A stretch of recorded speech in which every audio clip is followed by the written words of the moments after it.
Let's take a look at these performances and let's see if we can differentiate between skill and ability. And I guess we've got some pretty skillful performers in front of us, right? It looks pretty obvious. You may have seen these photos before, depending on which videos of mine you've watched. But I, first of all, if I just drag you down ever so slightly to keep the photos in play, we'll just lose our title.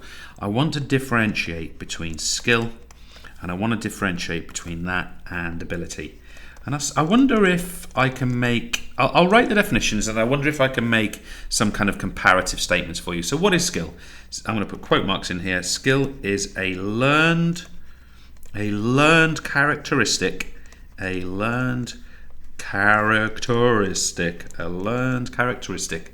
based on experience. Now that's really interesting. Well, I'm going to claim that's interesting. I wonder how many people just went, is it? I think it's really interesting, okay? A learned characteristic based on experience. And it becomes interesting, I believe, because if we look at the definition of ability, have a look at this one. It is a predetermined characteristic. Have I left myself enough space? Character, just about.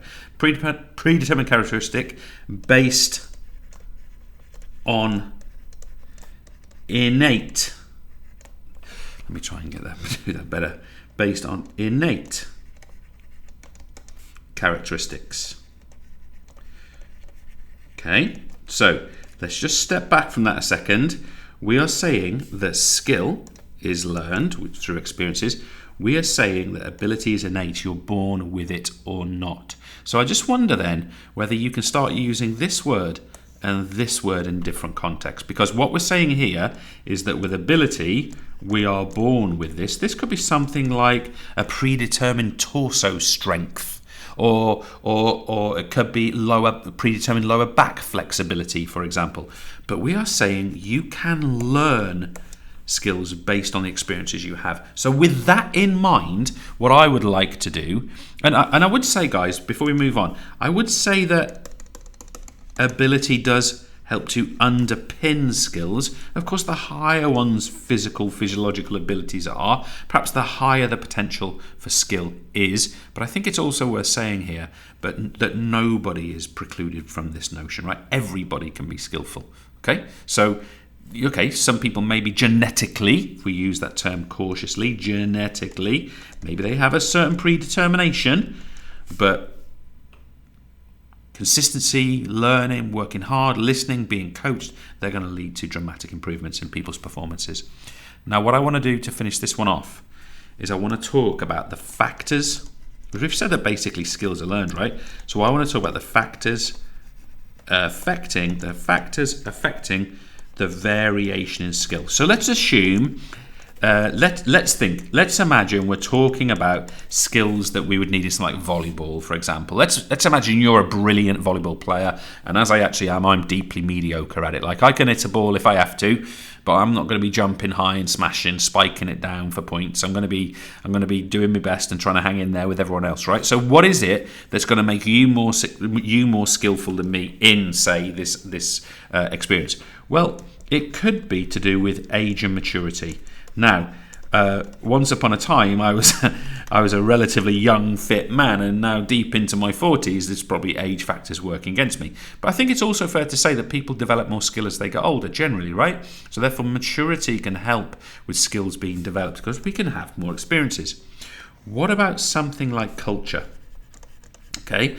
If we are sort of socialised out of taking part in sporting activities, if we are not if we're not doing throwing and catching as a child with our family, for example, it might mean that we're less likely to become skilled at certain things. What about this one? What about just enjoying it and therefore being motivated to take part? Motivation, of course, is going to make a massive difference as to whether someone becomes skillful or not.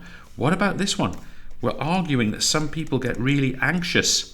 People who are suffering anxiety might be less likely to really kind of learn deeply. You may have come across peers of yours in things like PE lessons who don't really like being there. They don't really like that physical environment. They might get anxious and nervous, and therefore it's difficult to learn. It's kind of interesting to reflect on how that could be addressed. Also, it could be related to arousal conditions. again, arousal, the level of excitation. We know that at peak arousal, people can perform at much higher standards than they do at under or over arousal. If you haven't watched those tutorials, they're available to you, okay? So that's going to make a difference to what people learn and what people don't learn. Also, what about someone's access to facilities? You know, I happen not to be very good. This is going to link in with my next point, but I happen to be not very good at skiing. I can do it. I've been once, but I don't have a ski slope or any mountains near me. So therefore, you know, it's a bit of a limitation. So think about how important it is that whatever sport you play, that there's been facilities to support you in doing that. We could also talk about environment. I mean, having a mountain for skiing is a real classic example, hence me writing this in snowy white. So environment is going to be an important one. Also, you know, realise that most people in the UK live in an urban environment, like a city or a town-based environment. That gives lots of access to certain types of sports, but restricts to others. You know, think about countryside-based sports, for example. What about access? You come back to facilities here. What about access to a 50-metre swimming pool? Better in the UK now than it was before, but you know, still very limited access. And finally, guys, we've got the idea of the experiences a person will have with regard to teaching and coaching. Now, I would imagine, because you're taking this course, that you've had some great experiences of being taught by your PE teacher, for example, or being coached at your club, or indeed in your school. That's a really positive thing. And that's going to influence variation of skill, because some people are going to learn more as a result of being exposed to good quality or more of this. So just to summarize, we're saying skill is learned, ability is innate or inborn, and these are the factors that affect the variation in skill in different people. Cheers, guys.